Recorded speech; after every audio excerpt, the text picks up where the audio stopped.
Ya udah guys, assalamualaikum warahmatullahi wabarakatuh. Apa kabar kalian semua? Mudah-mudahan kalian sehat selalu, lancar rezekinya beserta urusannya. Selamat datang di channel Indra Khotiba guys. Dimana channel ini membahas tentang segala sesuatu, baik itu kisah-kisah dari almarhum Nike Ardila, Amel Amelia, Resa, Jovita, dan Jojire. Ya, dan episode kali ini Indra Khotiba seperti biasa telah hadir di akun IG-nya Resa untuk kepoin ada hal-hal terbaru apalagi yang diposting atau yang diinformasikan oleh seorang Resa. Setelah kemarin Indra Khotiba ya membuat video tentang ya flashback Resa tahun 2021 dan perbandingan Resa di tahun 2025 ya seperti apa ya. Pokoknya buat kalian-kalian yang ingin melihat videonya, kalian bisa cek di YouTube Indra Khotiba. Dan di episode kali ini Indra Khotiba nih ingin ngepoin ini nih, keseruan Resa pada saat kemarin launching manusia menjadi iblis ya bersama Omar The Official katanya tuh. Kita akan melihat nih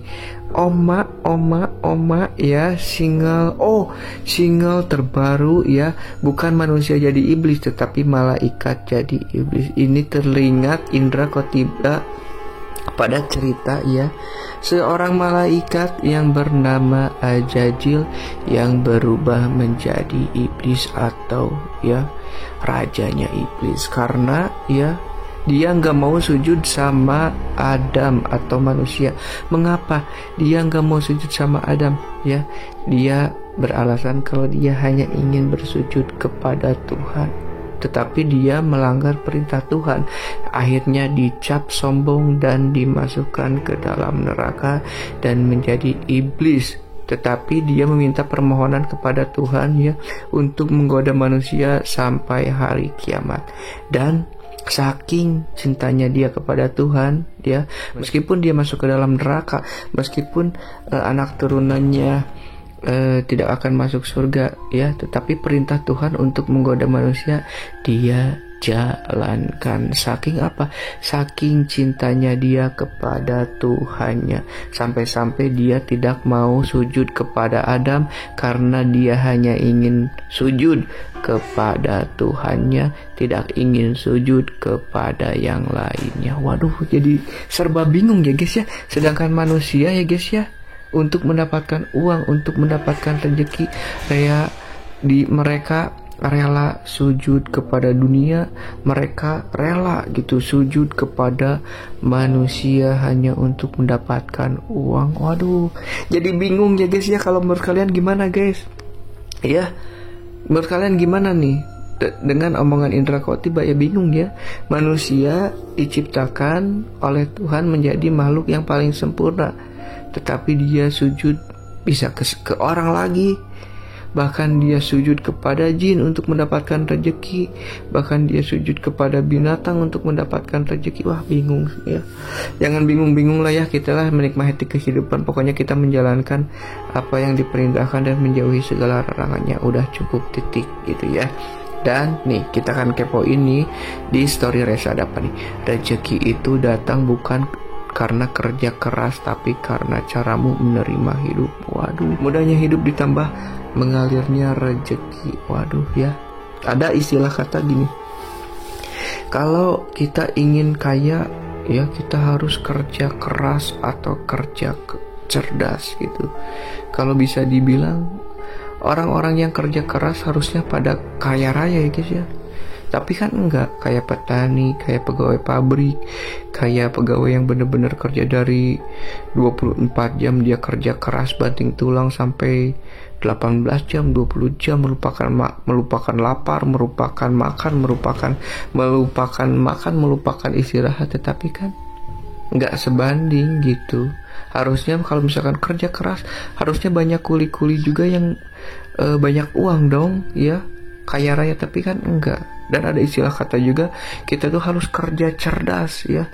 Kerja cerdas, harusnya orang-orang yang memiliki intelektual tinggi ya, pemikiran-pemikiran cerdas harusnya kaya raya. Tetapi enggak ada juga ya guys ya. Harusnya dosen-dosen ya, orang-orang yang mempunyai ilmu tinggi banyak gitu, harusnya mereka kaya raya. Tetapi enggak juga ya. Kenapa ya? Karena apa ya? Karena rezeki bukan kita yang ngatur tetapi Tuhan ya. Dulu sempat ada orang yang ngegojek ya. Kata dia, saya jam 5 sore udah mendapatkan uang 500.000. Nanggung, kata dia. Dia bekerja terus-terusan sampai jam 12 malam. Ternyata dari jam 5 sore sampai jam 12 malam dia nggak ada orderan, guys ya. Dia pun bingung ya. Malah uang yang keluar lebih banyak, istirahat kurang ya. Uang yang keluar lebih banyak buat beli bensin dan ngopi, kata dia. Kalau tahu begitu, dia berhenti gitu kan, sampai jam 5 aja gitu kerja ngegojeknya, gak usah maksain ya ngejar 1 juta sampai jam 12 malam. Harusnya kalau dia bersyukur, kata dia ya, dia jam 5 udah pulang bawa uang 500.000 ya, gak usah maksain kerja sampai jam 12 malam gitu, sampai jam 12 malam. Uang yang dibawa pun jadi 300.000 katanya. Waduh ya, kita memang benar-benar harus bersyukur. Kecil besarnya rezeki hari itu kita harus bisa bersyukur. Jangan tamak katanya guys ya. Banyak juga ya trader-trader ya, udah dapat uang 8 juta, dia ingin nge-achieve jadi 20 juta. Akhirnya bukan 20 juta yang dapat, tetapi loss ya, 12 juta. Jadi kita harus bisa menstop diri sendiri, harus bisa tahu, oh udah sampai sini berhenti gitu, nanti besok lanjutin lagi ya. Sisa waktu kita dipakai buat apa ya? Dipakai buat yang lain ya, gitu kan, untuk istirahat dan lain-lain ya. Ada orang lain ngecharge-nya itu ada istirahat, ngedengerin musik, ada yang ibadah, ada yang olahraga ya. Gunakan untuk seperti itu ya. Jangan terlalu memaksakan, karena sesuatu yang dipaksakan hasilnya tidak akan baik. Semakin dikejar semakin jauh, semakin dia disambut semakin dia datang. Itu adalah kata-kata motivasi untuk mencari rezeki. Sama seperti kupu-kupu ya. Kalau kita mengejar kupu-kupu, dia semakin menjauh. Tetapi kalau kita diam aja ya, malah mereka nyamperin. Berarti prinsip rezeki itu apa? Bang Indra, prinsip rezeki apa ya? Kita itu harus menyambut rezeki. Semakin dikejar semakin jauh, semakin disambut semakin datang. Waduh. Oke guys, mungkin video cukup sekian. Mudah-mudahan video kali ini bisa berguna, bermanfaat untuk kita semua. Kalian sehat selalu, lancar rezekinya beserta urusannya. Saya dapat pamit. Assalamualaikum warahmatullahi wabarakatuh dan ciao.